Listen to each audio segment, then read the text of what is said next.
Welcome Casual to conversations. uh, Casual Conversations. Welcome to another episode of these Casual Conversations here with Dr. DeVries and Miss Ramirez, and of course, the success engineer, Michael Taylor, Mr. Taylor, whatever you want to call it. Today, our topic is scholarships, right? Yep. And we have our KC scholars coming up. Um, and take it away, Miss DeVries. You got anything on this? Well, yeah, I'm just super excited about Casey Scholars. The application season opens January 1st, but we've already started talking to students. We talked to 11th graders this week that we're recording, and we're talking to ninth graders coming up soon.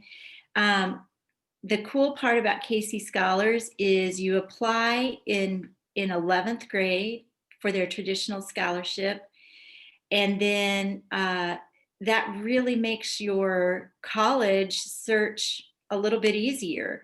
You know what kind of money you have. You have $10,000 per year for up to 5 years. And that's just to begin with. There could be additional scholarship dollars available to you from the school. So um, 11th graders apply now or starting in January. And then they get some mentoring support throughout their senior year, and then mentoring support throughout their college. There are 17 colleges that participate in KC Scholars, so it's a super opportunity for our students. Then the ninth grade scholarship is a little bit different. It's not a traditional scholarship, but it's a savings match, or a save, so you can save money for college, and it's a great opportunity as well. We're going to be talking with ninth graders about that soon, and students who are accepted can build up money that then they can use for their college expenses when they get to, it's going to build up over the course of high school, so they'll have quite a bit of money banked to help pay for college expenses. So it's a great program that's started here in Kansas City to serve Kansas City students, to make college affordable for Kansas City students, and it's just, I am so impressed that someone had the idea, let's make this happen, and then figured out how to make it happen. So I'm super excited for our kids. It's been running now, I think, 5 years, and it's just an awesome program. I hope a lot of our kids will take advantage of it. Miss Ramirez, you got a scholarship, right? Did you get KC scholars? Is that Yeah, what you I got? have Kaufman. Kaufman. Uh, and It, so what was going through my mind is that, like, so we in my study of success costs something, right? So if a student gets a full ride to school, are they taking advantage of it? And what do they do afterwards? You know what I mean? So, I mean, uh, I just had one experience with a full ride scholarship program, and I don't want to mention the name of the program, but the student, like, she didn't do nothing. Like, she had a full ride, books paid, one of the most expensive schools in the city, and I was like, "What are you doing? You get an opportunity to get out of school debt free, and they're paying for everything, room and board." And this is probably why that scholarship changed their guidelines of what they will offer, because students weren't taking advantage of everything that they were offering. Like they not paying for housing or something like that, or books. Like they took away the full ride scholarship, you know. And I just wondered, like, I'm not saying that scholarships are terrible or anything like that. I'm just saying, like, um, students need to. Do we value free? Is what it simply comes down to. And how much free can we give a person to be successful, that'll be ultimately successful? Well, I mean, if you think about a program like Casey Scholars, and there are some other big scholarships that our students apply for. Quest Bridge is one, Gates Millennial is one. When we think about those scholarships and we say they're free, um, students who are the most successful are the ones who really invest the time. I mean, so let's say a student decides to do Casey Scholars. I mean, there's a lot of time they have to invest up front in order to get it. So the application is not an easy application. The essays need to be very well written. You can't just slap it together in an hour and say, oh, here's my application, I'm done. You really need to work on it. And that's why we, as a school, are offering lots of support for Casey Scholars. But then, even Casey Scholars as an organization is offering lots of support for students who want to get extra support in the application process. So really, students who apply for a thing like Casey Scholars, if you think about it, they're kind of working for it. So Yeah, they work for it. I'm talking about at when you actually get into whether or not I'm paying or not paying for college, right? And you get in that atmosphere and the work has already been done and I get a free full ride through. mm, Am I really taking advantage of that opportunity? well, like Casey Scholars, you don't get to just sit on your rear end and just collect the $10,000 a year. I mean, you have to maintain grades. You have to step by step. And I mean, we have students this year. Miss Ramirez can kind of talk to this. We have students this year who are 12th graders who last year applied for Casey Scholars and received it. And there's work they have to keep doing this year. And Miss Ramirez, a big part of her job the last month and a half has been kind of riding some of those seniors, get this work done because we're going to give you $10,000, but you still got to keep working for it. What kinds of things are they doing in their senior year, Miss Ramirez, if they got Casey Scholars? Yeah, so like, you have to meet, well, one of the things is they have to meet with me at least 4 times in the school year. They recently just, had to be uploading their SARS report, making sure you they get that in. And then in the future, they're gonna be sending in their financial aid reports. So there's certain things that you still have to continue to do. Once you get the scholarship, it's not like you get the scholarship and it's a done deal. Mm-hmm.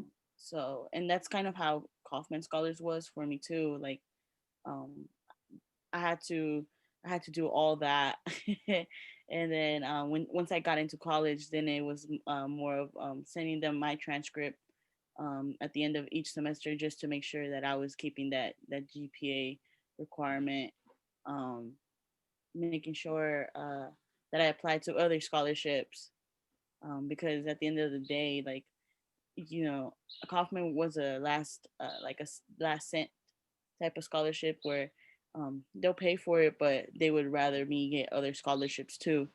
And with Casey Scholars, I feel like it's kind of the same thing. Like you get Casey Scholars, and like that's cool. Like you get that help, but you can still apply to more scholarships.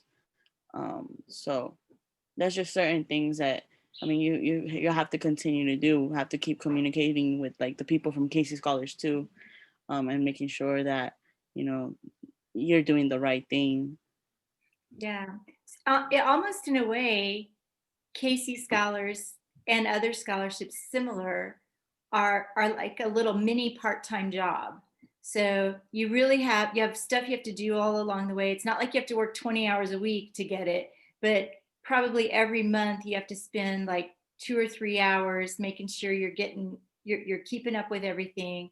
Obviously, when you get to college, you have to make sure you're keeping up your GPA. So that means you're kind of getting paid twice. Like you're doing your homework, you're studying for your test, you're getting your grades, but because you're doing that, you're also getting this money. So it's almost like it's an extra part-time job. But where in the world do you get paid $10,000 a year for a part-time job that maybe takes you an hour or two a month to do, plus your your normal schoolwork. So, I mean, it's a great deal. I mean, I would love to get $10,000 a month for 2 or 3 hours a week of work, but A um, year or yeah, $10,000 a year for 2 or 3 hours a week of 2 or 3 hours of work a month. Yeah, I would love that. Needless to say, educators don't make that much money. but that's why I'm getting out of education. I need more money. Mm, you're just, yeah, you're Money not comes from really. You're always going to be educating because you're a teacher at heart, Mr. Taylor. Yep, I just can't work inside the confines of a system. But so what happens to the students that aren't able to get scholarships? Because that's a real reality too. Because I mean, a lot more students don't get scholarships, and a lot of these scholarship programs are working with almost the best of the best of the whole, groups, and eh, what happens to those students? Like, what do you have to do to make it? get that federal aid. I mean, I just think that if a student is really determined to go to college and they don't get one of these like big scholarships, there are ways to make it happen. And it's work. The number one thing students can do in order to get themselves in position to get college paid for is do well in school. I mean, the number one thing scholarship organizations look for are good grades. And the reason they look for good grades is because good grades are an indication that you're willing to start something, work hard, and see it through to completion. And people don't want to give their money to someone who is going to start something and then lays their way through it. I mean, so when you talk about, success breeds success. Success in the classroom can often equal opportunities to get school paid for. So that's the number one thing kids can do, starting from, day one, is get good grades. Um, and then you have to put in the work. I mean, every year there are thousands of dollars, probably more than thousands of dollars in scholarship money that go unused because kids don't apply. And I think students often think, well, if I can't get one of these $10,000 scholarships, it's not worth it. I mean, $100 here, $200 there, $1,000 here. I mean, that can really make a big difference, but it's a lot of work.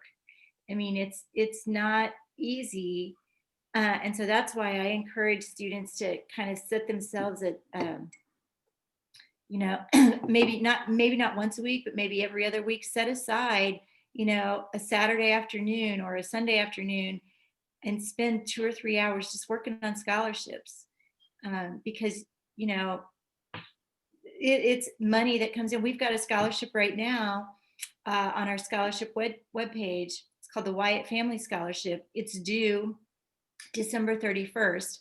And it's a local family who's been successful. The grandfather of this man, Mr. Wyatt, was a graduate of Sumner High School back in the 50s.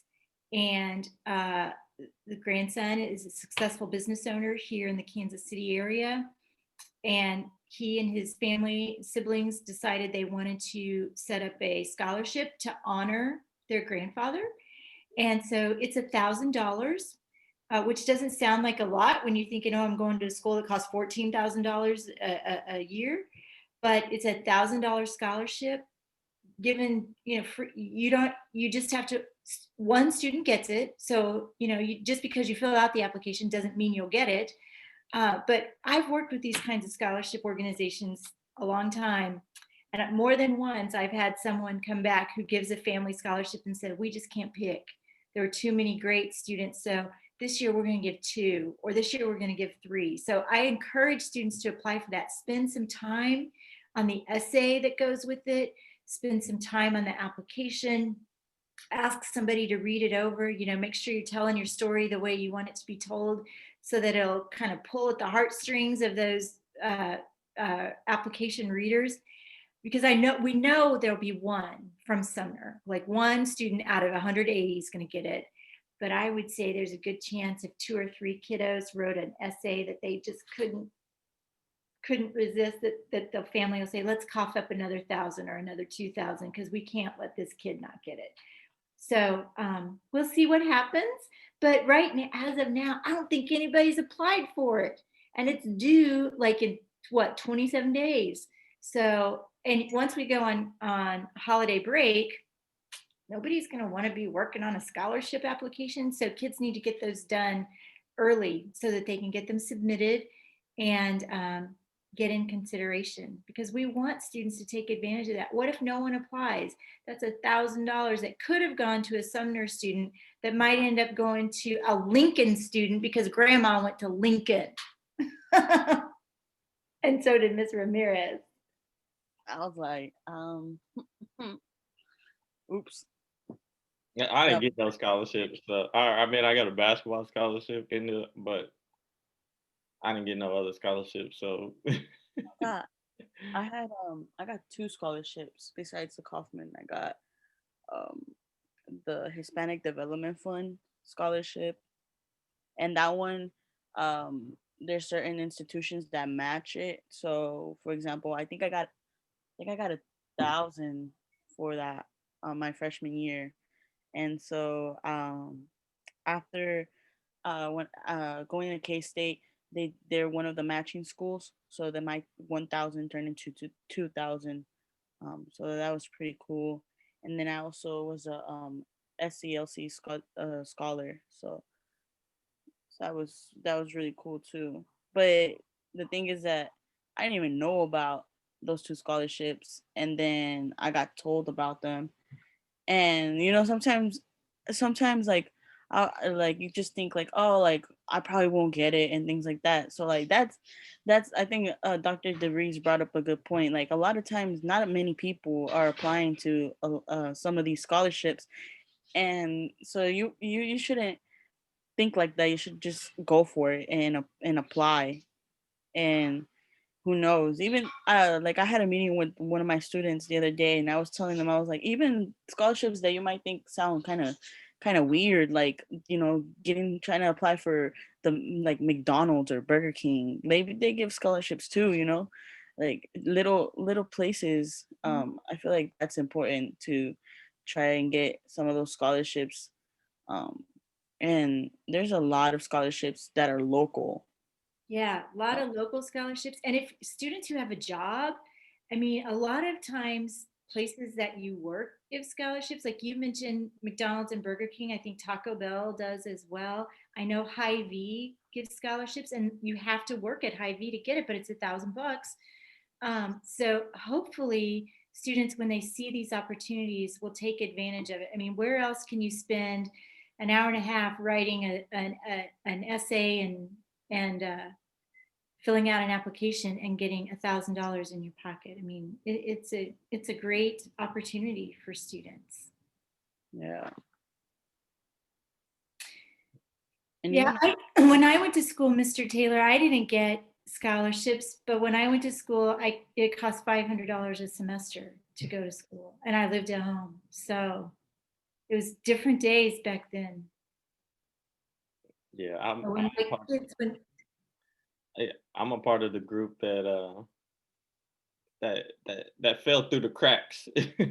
Me and my friends, we had to make it happen no matter what. Mhm. So we got whatever loans we needed. We got whatever, we did whatever work study. We did all of that stuff just to get through college. But Um, you bring up a really good point, though. You got a scholarship for basketball, and there are lots of schools that give scholarships for special talents, whether that's a sport or an activity that students participate in. Like if you're willing to come to a college and play in the band or the orchestra, you might get some scholarship money. If you will go to college and play a sport, there's scholarship money.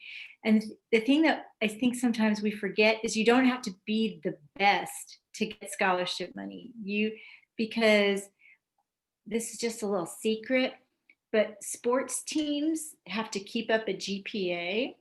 So sometimes if they have somebody who's okay at the sport, but a really good student, they might want to give you a little scholarship to be on the team. So even though you might not always, you know, play all the time, but you participate, you're on the team, your GPA helps raise the team average GPA. So that can be an advantage too, even if you're not the very best at your sport. You might be an asset to the team, maybe not because of just your skills, but because of your leadership abilities, your grades, things like that. So it's possible to get a sports scholarship even if you're not the best. Yeah, it's possible, but like we was on like a farm, like that was that was a cat. We was a part of the cash cow, I would say. Yeah, but basketball's a big money sport. Yeah, yeah, we was part of cash cow. Make sure it's comparative to how much you would pay. Because I could have went to a community college or a state school and paid the same amount that I was paying with the scholarship at the school that I went to. So, but I didn't know what I had to navigate the whole process myself. So like I didn't know what I was doing, so I just went. I just went. I did it, and now I'm about to make a whole bunch of millions of dollars, so I ain't worried about it. Hey, I have a question for you, Mr. Taylor. When you were in high school, did you have like someone like me, someone like Ms. Ramirez at your high school? No, So you just had a school counselor who did like everything school counselors do, right? yeah, So one they, of the things they I didn't help think, none of us. They didn't help none of us. well, probably because they were busy with, building schedules, dealing with students who were struggling in other areas, dealing with mental health issues, all those other things that fall on the school counselor's plate. So I just want to remind our Sumner students how lucky they are, because my 100% full-time job is to help students go to college. Ms. Ramirez, 100% full-time job is to help students go to college. Your 100% full-time job is to help students earn that concurrent credit through KCKCC. So they've got three people who are all focused on college success.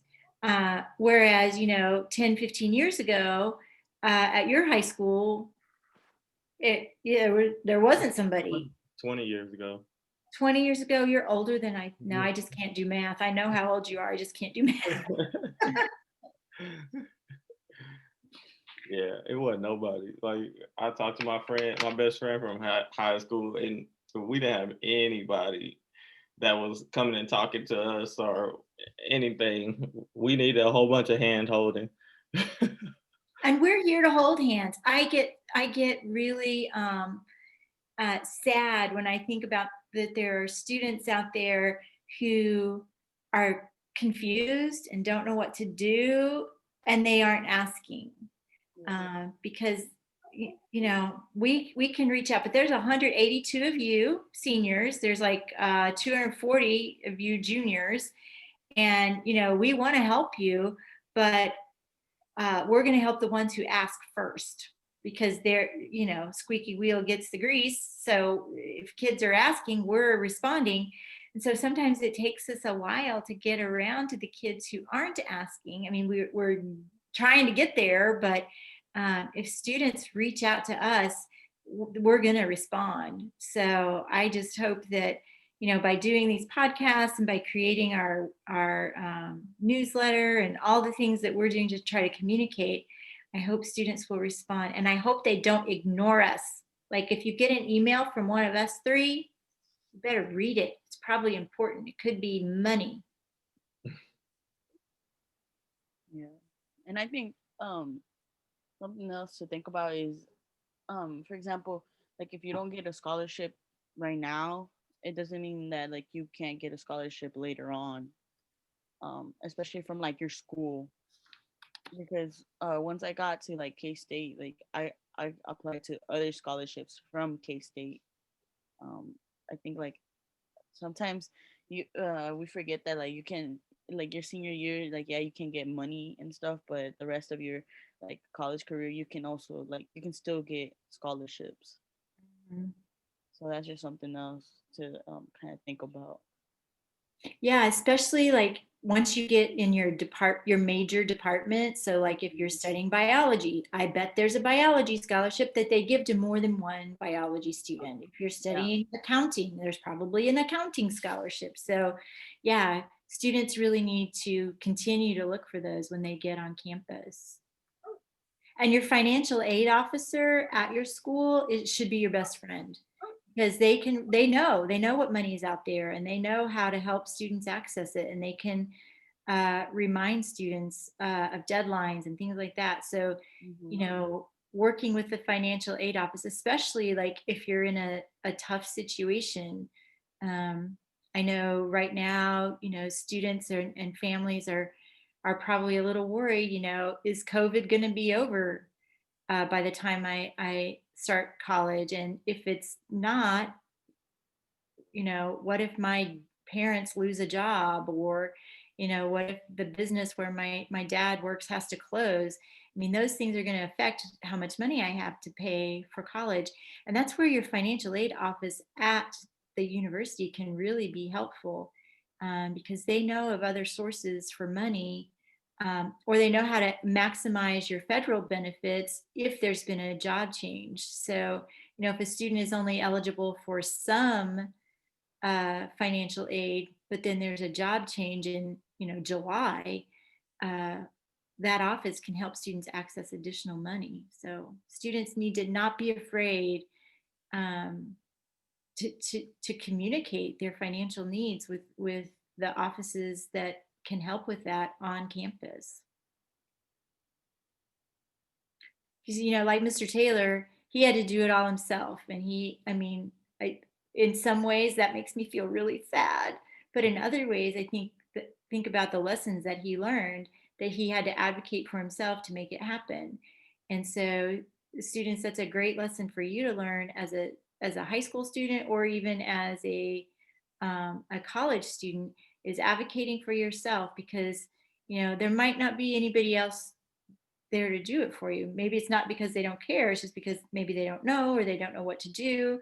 Um, but you've got to be your number one advocate, because in this world, there's not always going to be someone looking out for you.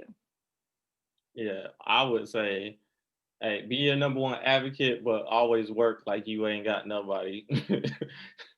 You gotta act like you ain't got nobody helping you, because what if somebody's not there to help you when you do advocate for yourself?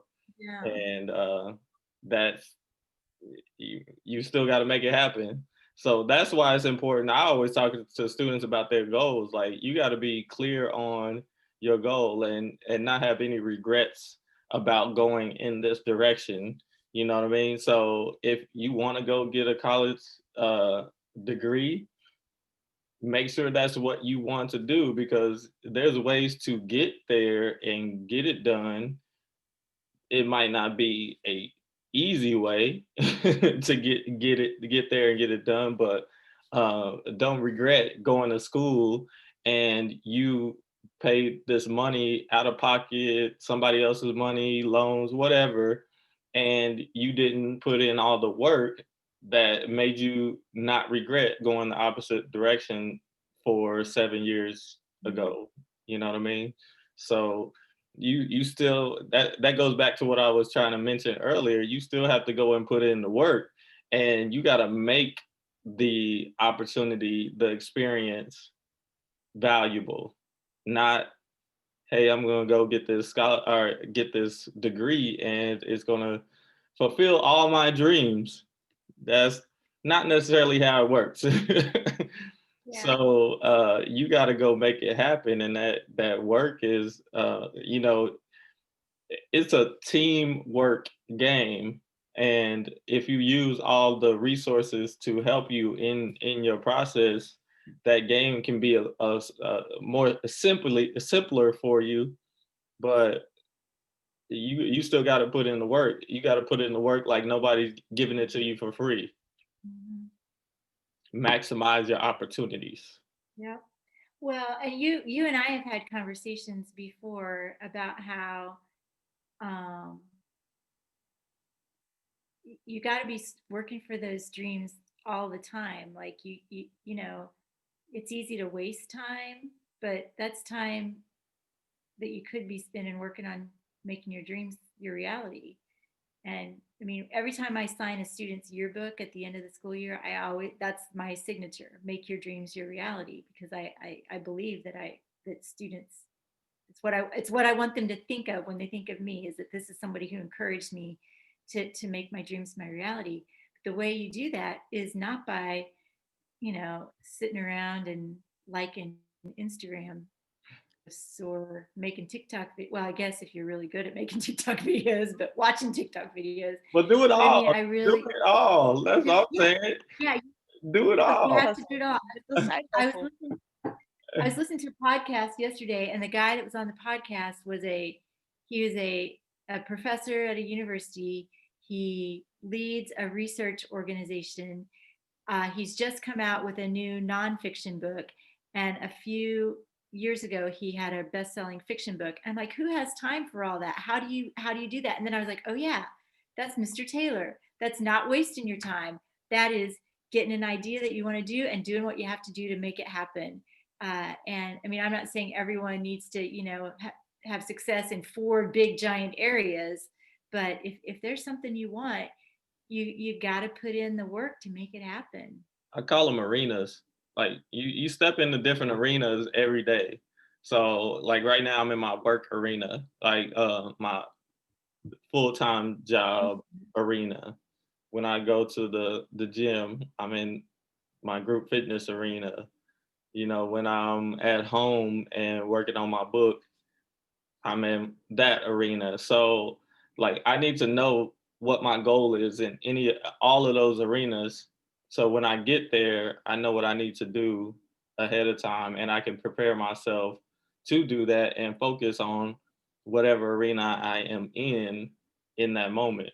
And that's the beauty of having multiple goals. And like I've been doing group fitness for 11 years. I've been teaching for 8, and that was something I did on the side, but that ultimately gave me the idea to put that into my life prep program as the fitness part of it.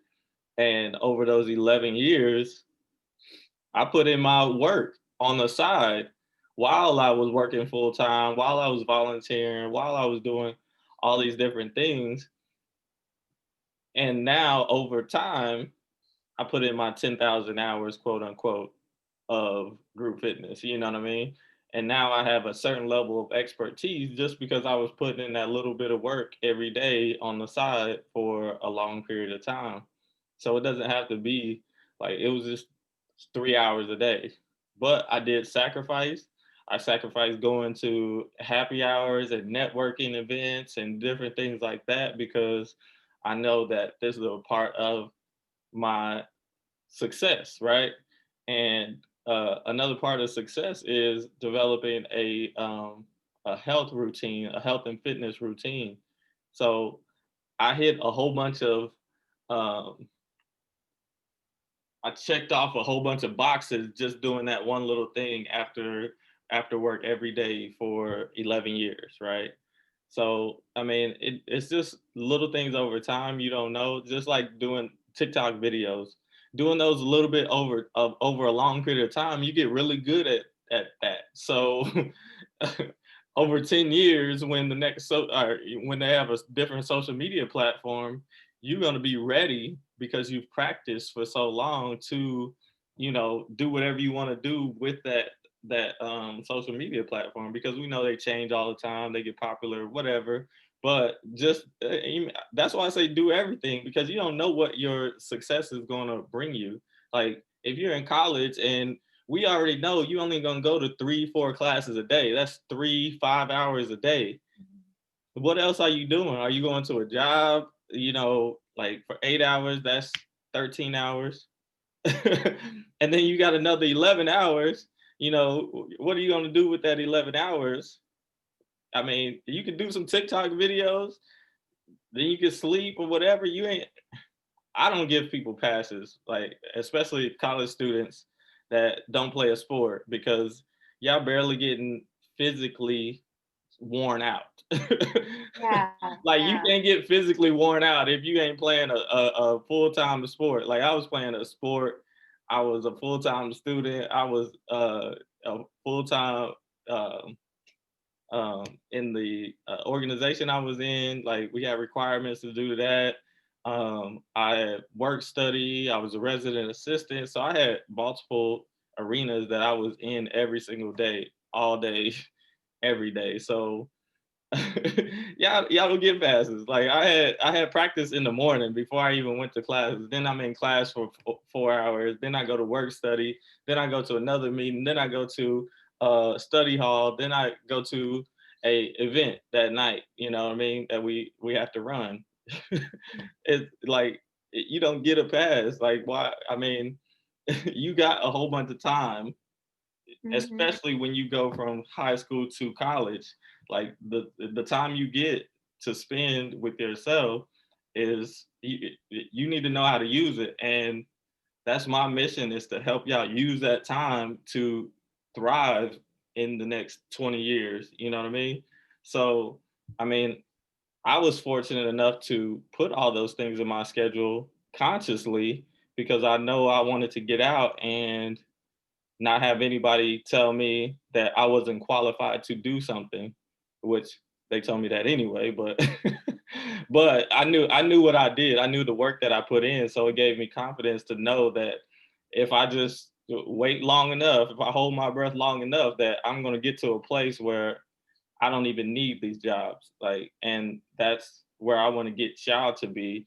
Just because we get you in college, get you scholarships, and get you things, we need you to put in that work because we're helping you get to an opportunity, a place where I didn't get to see. A lot of my friends didn't get to see. We're not going to see debt free for a long time unless we move or unless we do something that is going to be real big and make us a lot of money. So if we get you to be debt free going into college or graduating college, man, you off to a great start. You could almost do, like, if I didn't have any debt, I could do whatever I wanted to. I wouldn't mind being a teacher or just working at a school or whatever, because I wouldn't have any debt to worry about. But I do, so that changes my goal and my focus. But I'm also working on ultimate goals and things like that. So so I know where I need to be because I know where I analyze my goals like that. And you know, like the scholarship conversation, like we gotta have that conversation because I mean, you get an opportunity. Back 20 years ago, we barely had computers and we was looking at fast web. That was the only website that we had for scholarships, and everybody was on that platform. You know what I mean? Everybody was applying for these scholarships. You got scholarships all over the world now. Like, and if you don't take that time to go after it and use that, and you know, there is another element to that, is that most of our students come from, you know, disadvantaged backgrounds, so where their parents don't understand the process and they haven't nurtured them enough to speak up for themselves and advocate for themselves. So that's something different for you as well, that we need to cultivate that. And like that's what gets me the answers that I need, is because I ask those questions that I just don't know. And if I ask you a question, you may think it's stupid, but like I need to know that nuanced information. And that's why I don't know why people look at me like I'm stupid or something when I ask these questions. I'm like, I need the nuanced answer. Like I don't need the straight direct answer because I'm unfamiliar with everything that goes into this, whatever I'm talking about or whatever we're speaking about. So like stocks and investments and things like that. I can't just take the generic information because I don't know anything about it. Like nobody, like I don't know anything about it. I don't understand some of the different nuances. So, you know, advocating for yourself is something that I had to get over and I had to work myself through, but and be comfortable with asking some simple questions that maybe stupid in other people's eyes. Sorry, I just went on a tangent, but That's okay. But I think you you kind of summarized something I really want students to understand, and that is it's okay to ask questions, and you should be asking questions. And I mean, we're we're super pumped about Casey Scholars, but ask questions about it. You know, figure out what it's going to be, because one is what if I really want to go someplace other than the 17 colleges that are a part of Casey Scholars? Is it going to be worth it for me to work on this scholarship? Would it maybe be more beneficial for me to do a different scholarship? So, asking those questions, getting those answers clarified, I think are really important. And it's something I admire about you so much, Mr. Taylor, is that you are not afraid to ask clarifying questions. Um, and part of that comes from your own confidence in that you're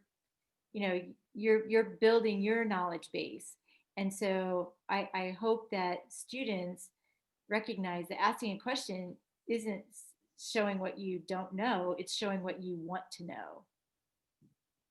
yeah, and knowledge isn't power unless you're able to use it. So I store knowledge a lot. Like I just have knowledge that's back in it, but when it's time to use it, I have it available.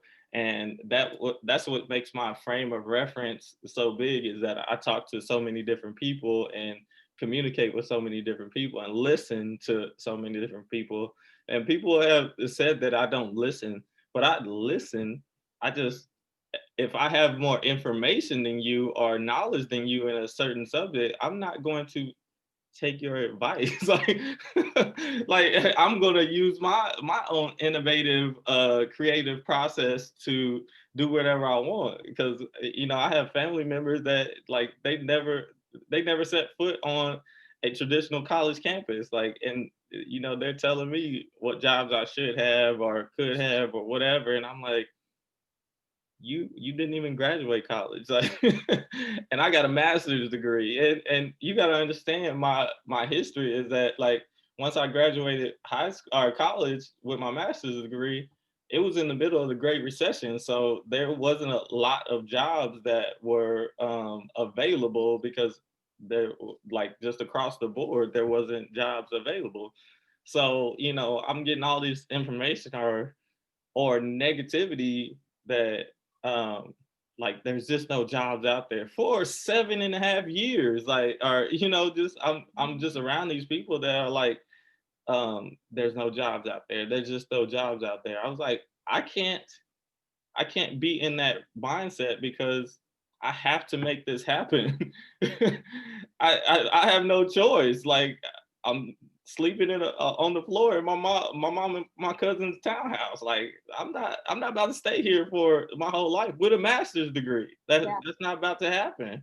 Yeah. So that's why I say, like, understand your goals, because they can provide the light to the path, and we can put you in that path, with the scholarship knowledge that we know, and the help that we can give you. And we have different aspects of the college process that we all know, and we all like. I like this group team that we have, because we come from different backgrounds, that if somebody doesn't see something and another person does, we talk about it, and on casual conversations. On casual conversations.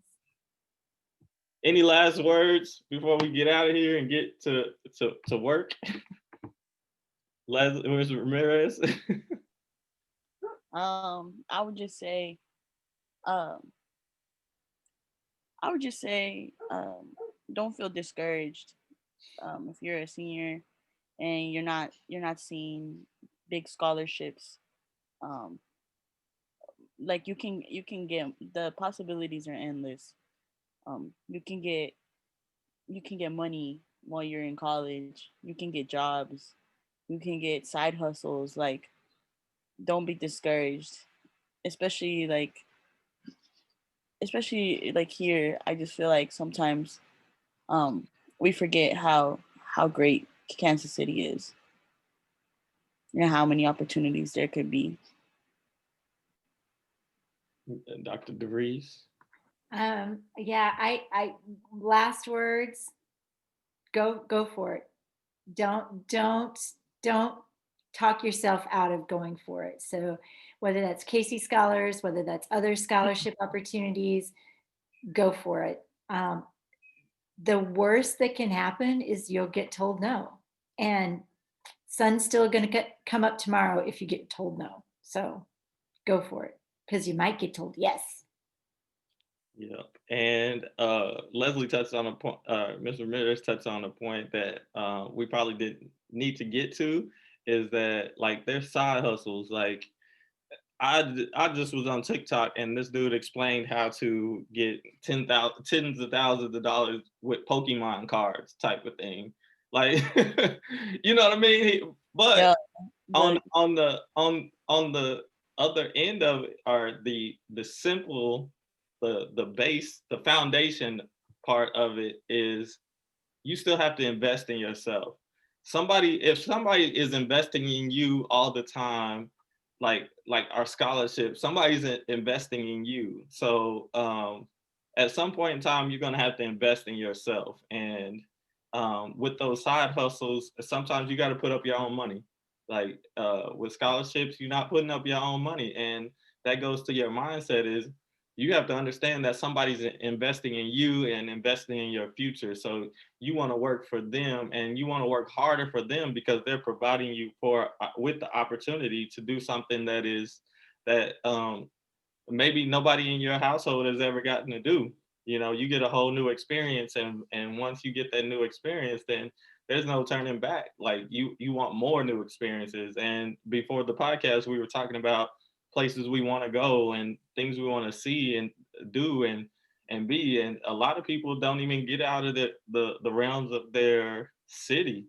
So, and I heard Jay-Z talk about you know, that he lived in the Morrissey projects, and a lot of people don't get out of the projects when Central Park is a free park that's 10 miles away. You know what I mean? I don't know how many miles it is, but he was like, it's a free park, but nobody goes out there and nobody does anything outside of that realm. And so just invest in yourself and recognize that other people are investing in you once you get these scholarships, and use that to your advantage and work and go do Great advice, Mr. Taylor. Thanks for leading us today. it. You welcome. Thank you. the All right. success Well, is here. thanks for joining us on this podcast or the show. We'll call it a show because Dame Dash calls it a show. I'm gonna do that. We'll see y'all later. Have a good one. Bye. Bye.